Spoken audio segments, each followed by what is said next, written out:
नमस्कार, मैं गौरव जोशी श्रीमती मोहरी देवी तापड़िया गर्ल्स कॉलेज जसवंतगढ़ के इस यूट्यूब चैनल पर आपका हार्दिक स्वागत करता हूं। हम पढ़ रहे हैं माल एवं सेवा कर गुड्स एंड सर्विसेज टैक्स और इसके अंतर्गत आज क्लास में हम बात करेंगे फुटकर कार्य और इसकी प्रक्रिया, job work and it's procedure. तो पहले हम जॉब वर्क की बात करेंगे, फुटकर कार्य की बात करेंगे।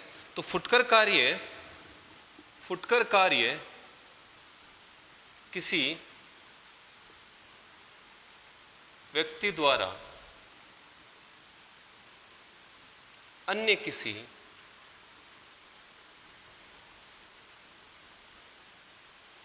पंजीकृत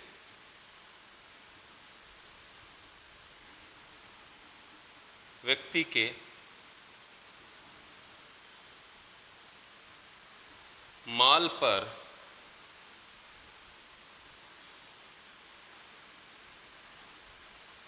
किए गए उपचार या किसी प्रक्रिया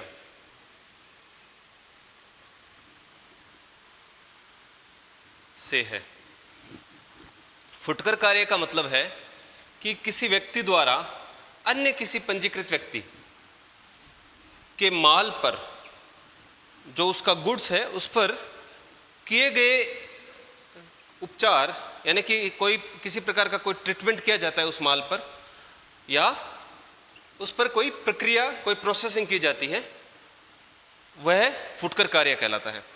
उदाहरण के लिए मान लीजिए कि एक व्यक्ति है ए, यह कोई व्यक्ति है और यह व्यक्ति अन्य किसी पंजीकृत व्यक्ति, दूसरा व्यक्ति है बी, यह रजिस्टर्ड है, पंजीकृत व्यक्ति है।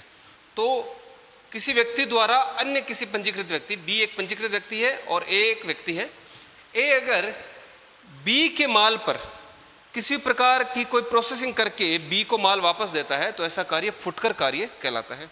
इसको समझते हैं और थोड़ा विस्तार में समझते हैं। मान लीजिए कि जो बी है वह एक रेडीमेड कपड़ा व्यापारी है, रेडीमेड वस्त्र तैयार करता है। तो ये बाहर से कपड़ा खरीदता है, मार्केट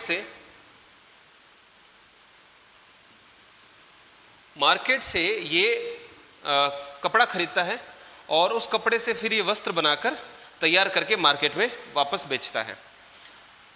तो कपड़ा खरीदकर उससे ये वस्त्र बनाता है, रेडीमेड वस्त्र तैयार करता है। लेकिन इसके पास अगर काम अधिक है तो ये अपना कुछ काम, यानी जो इसने कपड़ा खरीदा है वह कपड़ा ए को भेज सकता है। तो फुटकर कार्य में ए द्वारा कार्य किया जाता है बी के माल पर। बी एक रजिस्टर्ड पर्सन है जीएसटी के अंतर्गत, और बी के माल पर ए कोई प्रोसेसिंग करके और बी को वापस माल भेज देता है, या ए सीधा ही मार्केट में माल भेज देता है बी के कहने पर। तो ऐसा कार्य, यानी कि ए द्वारा किया गया इस प्रकार का कार्य, बी के माल पर किया गया कार्य फुटकर कार्य कहलाता है, जॉब वर्क कहलाता है। तो माल बी का है, रजिस्टर्ड पर्सन का, और उससे जो वस्तु बनाई जाएगी वो ए द्वारा बनाई जाएगी और ए द्वारा बी को वापस वो वस्तु भेज दी जाएगी, या फिर वो मार्केट में सीधा बी के कहने पर किसी कस्टमर को भेज दी जाएगी।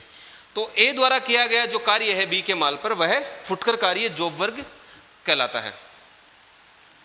तो जॉब वर्क में जो व्यक्ति फुटकर कार्य करता है वह फुटकर कार्य करने वाला, यानी कि जॉब वर्कर कहलाता है, जॉब वर्कर कहलाता है। और जो व्यक्ति, जिस व्यक्ति के माल पर कार्य किया जाता है जॉब वर्कर द्वारा, वह व्यक्ति प्रधान कहलाता है, प्रिंसिपल कहलाता है। लेकिन प्रधान के द्वारा रजिस्ट्रेशन करवाया हुआ अनिवार्य होना चाहिए। यह प्रधान जो है एक पंजीकृत व्यक्ति होना चाहिए, तभी जो इस फुटकर कार्य का लाभ उठा सकता है प्रधान। तो प्रधान पंजीकृत व्यक्ति होना चाहिए। और जो ए है, ए द्वारा जो कार्य किया जा रहा है बी के माल पर, वह एक प्रकार से सेवा कहलाएगी, सर्विसेज कहलाएगी। तो ए सेवा प्रदाता या सेवा की आपूर्ति करने वाला कहलाएगा। बी के माल पर जो ए के द्वारा कार्य किया जा रहा है वह एक प्रकार से सर्विसेज कहलाएगी, तो सेवा की आपूर्ति मानी जाती है। ए को, जो कि फुटकर कार्य करने वाला है, इसको अपना पंजीकरण करवाना कब आवश्यक होगा? जब जो सेवा की आपूर्ति के संबंध में जो अधिकतम सीमा है 20 लाख रुपए या 10 लाख रुपए जैसी भी स्थिति हो, अगर विशिष्ट श्रेणी के राज्यों में ये सेवा प्रदान कर रहा है तो 10 लाख रुपए से अधिक अगर सेवा की आपूर्ति का मूल्य हो जाता है तो ए को रजिस्ट्रेशन करवाना अनिवार्य हो जाता है। और अगर अन्य राज्यों में अगर 20 लाख रुपए से अधिक सेवा की आपूर्ति का मूल्य हो जाता है तो ए को पंजीकरण करवाना आवश्यक होगा।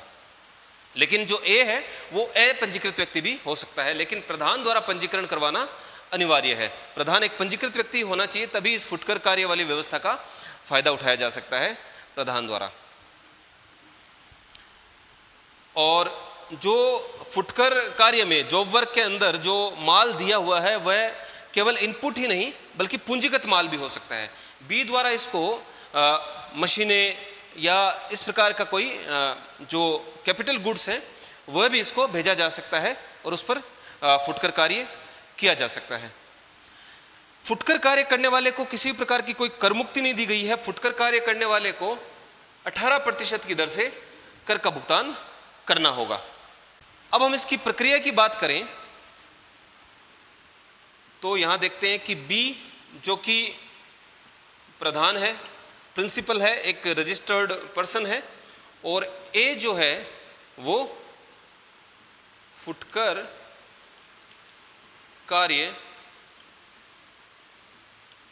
करने वाला है। तो इस जॉब वर्क के दौरान इस स्कीम में बी जो है वो ए को किसी माल की, किसी इनपुट की या फिर किसी कैपिटल गुड्स की, पूंजीगत माल की आपूर्ति बिना कर चुकाए कर सकता है। लेकिन शर्त यह है कि इसने जो माल भेजा है यानी कि इनपुट भेजा है बी ने ए को, या फिर जो कैपिटल गुड्स भेजी है उसको एक निश्चित अवधि में वापस मंगवानी पड़ेगी। क्योंकि जॉब वर्क के अंदर प्रधान द्वारा जॉब वर्कर को जो माल भेजा जाता है वो कोई प्रक्रिया करने के लिए, प्रोसेसिंग करने के लिए भेजा जाता है। तो बी के द्वारा ए को माल भेजा गया और ए के द्वारा उस पर प्रोसेसिंग करके या प्रोसेसिंग बिना पूरी किए ही बी को वो माल वापस भेजना पड़ेगा ए के द्वारा। तो बी द्वारा माल की या पूंजीगत माल की जो आपूर्ति है वो बिना कर चुकाए ए को की जा सकती है। तो जो शर्त यह है कि ए द्वारा अगर माल भेजा गया है यानी कि कोई इनपुट भेजा गया है तो माल 1 वर्ष के भीतर प्रोसेसिंग करके बी को वापस भेजना होगा। और अगर पूंजीगत माल है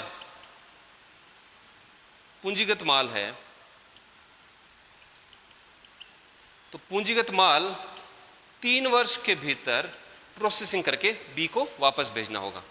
तो बी के द्वारा माल या पूंजीगत माल दोनों बिना कर चुकाए ए को भेजा जा सकता है जॉब वर्क के लिए। लेकिन शर्त यह है कि कर कब नहीं चुकाना होगा? जब माल 1 वर्ष के भीतर जॉब वर्क के द्वारा अपने प्रिंसिपल को वापस भेज दिया जाए, और अगर पूंजीगत माल भेजा गया है तो वह 3 वर्ष के भीतर वापस प्रधान को भेज दिया जाए। तो ए द्वारा प्रोसेसिंग पूरी करने के बाद में बी को माल लौटाना होगा, अपने प्रधान को माल लौटाना होगा।